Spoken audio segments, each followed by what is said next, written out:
Yo, it's me, CSCOTT, baby, and I'm back with my review for the 2017 film Wonder Woman, starring Gal Gadot and Chris Pine, and is directed by Patty Jenkins. So, this movie. Now, when I heard they were making a Wonder Woman movie, I was like, okay. Because my problem was that they're going to make a Wonder Woman movie before they even gave us a solo Batman movie. No. They had a whole bunch of stuff planned, and like I said, I'll talk about it in a whole discussion of the DCEU and where they went wrong. But I'm just saying, they'll give Wonder Woman a solo film, but Batman has to settle with sharing the marquee with Batman and the rest, with Superman and the rest of the Justice League. And then we're finally going to get a Batman solo film whenever, it comes out, with a different Batman. Okay. So, I was less than enthused when I found this out. Nothing against women.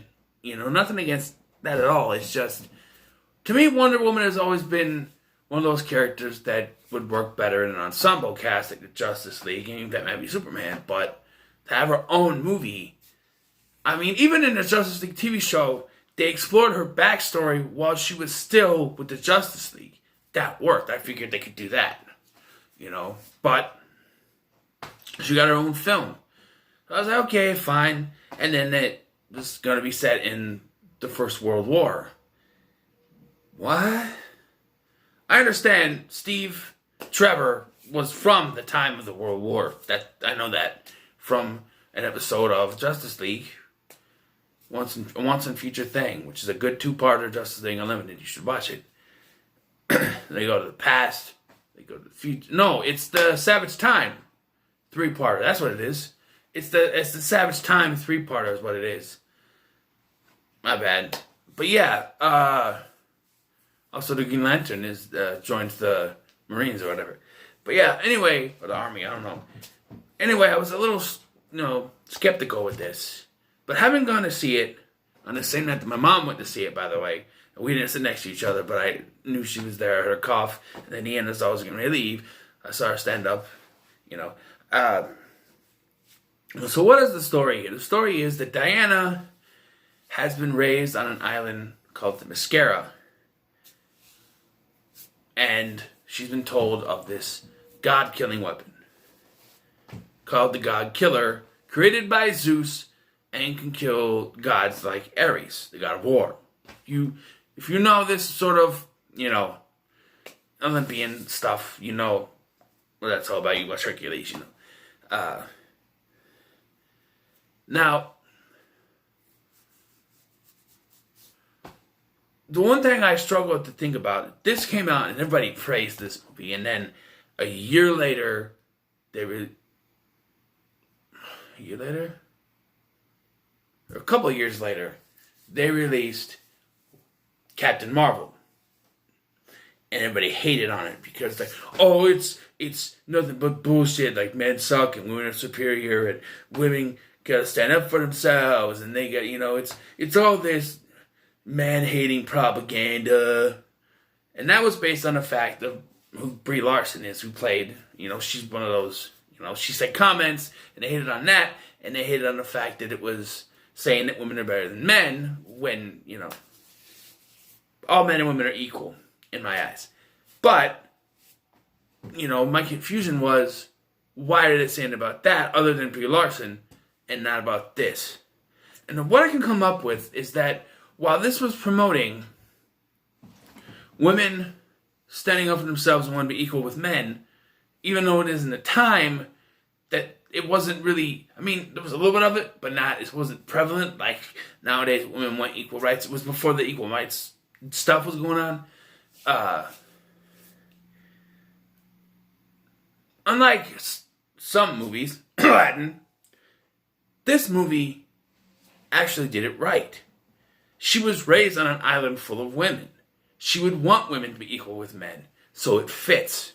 So when she's taken to the real world by Steve Trevor, she understandably wants to be treated equally and doesn't understand why they won't let her in the courtroom with the boardroom with the rest of the guys. But she just walks in anyway. Steve Trevor. Yeah, Chris Pine. I like Chris Pine. I like him in the Star Trek movies. He's a good actor. He's decent here. And Gal Gadot is great as Wonder Woman. And they, when they announced who she was going to be Wonder Woman, it was like, oh, she's too skinny. It was like, no, she's fine. She's fine. And she proved herself in Batman v Superman, by the way. And I stupidly didn't talk about her in that movie. Not really. But, yeah, she's one of the better parts of the movie. And she's good in this, too. And, yeah, and her story throughout the film is good. But I feel like they wrote her stupid. I understand it's a stranger in a strange land, a fish out of water story. But all the clues are there, and someone who is smart enough could have figured it out. She was stuck on an island, not allowed to leave. They created a god killer. Okay, here's my conundrum. She was raised on an island of women. How was she conceived? How was she? That's the first thing. She's raised on an island full of women where they're not allowed to leave, and no man is allowed to come in. How was she conceived? She's told that the sword is a god killer, so she grabs the sword and she leaves. But the sword is easily destroyed when she goes to fight Ares. Or when she goes to fight Ares? Yeah, Ares, whatever. And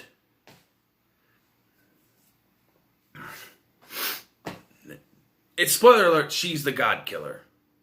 If you don't know that's from the comics or not, I haven't read a bunch of the comics, but. And Ares himself. Anyone with a brain could tell it's not Danny Houston's character that is Ares. We could tell by the fact that he has to have this gas thing that he breathes in to get super strength. If he was a god, he would already have super strength. So the fact that we see this away from Diana, like we see him use this stuff, and then she's like, he's Ares. And you already seen that he has to use this gas thing to make him stronger. You're like, no, he's not. And the reveal of Ares is kind of meh. It's the mustache guy from Harry Potter. Oh no. And then he transforms into this big hulking guy, but keeps the mustache. At least make it a full beard, man. Just the mustache sticking out of the thing, it's kind of ridiculous looking. And they have a CGI fight. And the CGI in this is better than the CGI in Justice League, I'll tell you. And the fight, and yes, Steve Trevor sacrifices himself, which is stupid because they're bringing him back in the sequel anyway. But the way the trailer explains that, I think I'm okay with it. Here,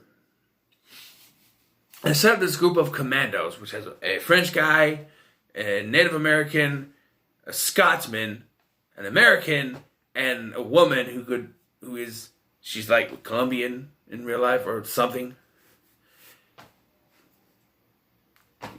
Equal rights.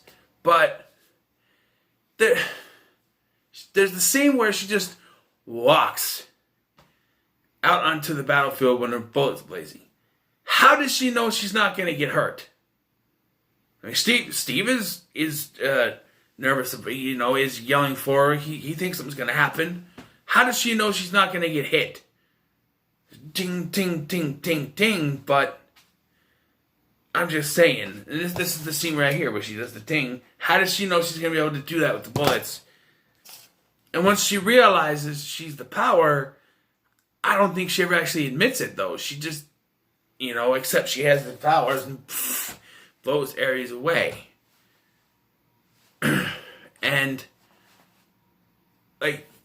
the end has her, there's an epilogue and a prologue that has her secluding herself from the rest of the world. So I'm assuming 1984 will clear it up, which we probably won't get it till next year anyway, because they're pushing a bunch of movies back, which, my opinion on that, they keep pushing all these movies back. But what if this thing that's going on doesn't last that long, and then all of a sudden, this ends, And they got no movies to show once everything opens up again because they pushed them all back. Don't be stupid. That's why we haven't heard anything about Halloween Kills. Yet. That's not wood, but no, knock on wood. But guys, Wonder Woman is a pretty good film. There's just a lot of romantic filler in this. And for a movie that's supposed to, be about a woman setting up for herself, there's a lot of, she meets Steve, and then she's towards him when she meets him. And then there's this, she's asking why they can't sleep together. Not sleep together, but sleep together. And she doesn't get it when he says, I've slept with a lot of women. And then there's the whole dance scene. It's just, for a movie about a woman wanting to be, there's romance in a movie when it's weird. Because, okay, this is where Captain Marvel did it better. It's a movie about a strong female hero. She had no love interest. She had Samuel L. Jackson, but he had no love interest. Here, they're trying to promote a strong female character, but they're still giving her a love interest. Oh, I'm a strong female superhero, but I still need a man. Steve, I love you. It's like, pick one and stick with it. I mean, come on. And then when he dies, she's like, oh, and it takes a man dying for her to Hulk out and go after,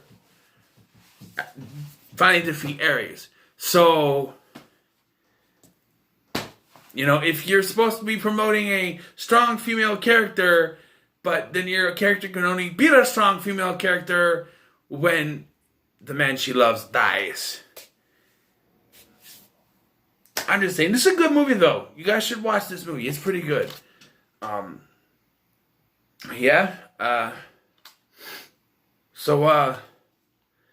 gonna give it an 8 out of 10. I really enjoy it. There's some things that bog it down for me like that, but yeah, it's pretty good, and the acting's great, especially the Scottish guy. He's pretty funny, and then the little Frenchman.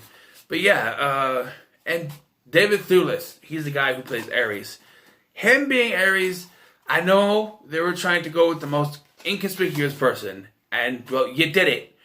But then it's also like this scrawny little mustachy old man is big, strong Ares, and then once they turn him into Ares, it's like, okay, shave your mustache, then I'll believe you.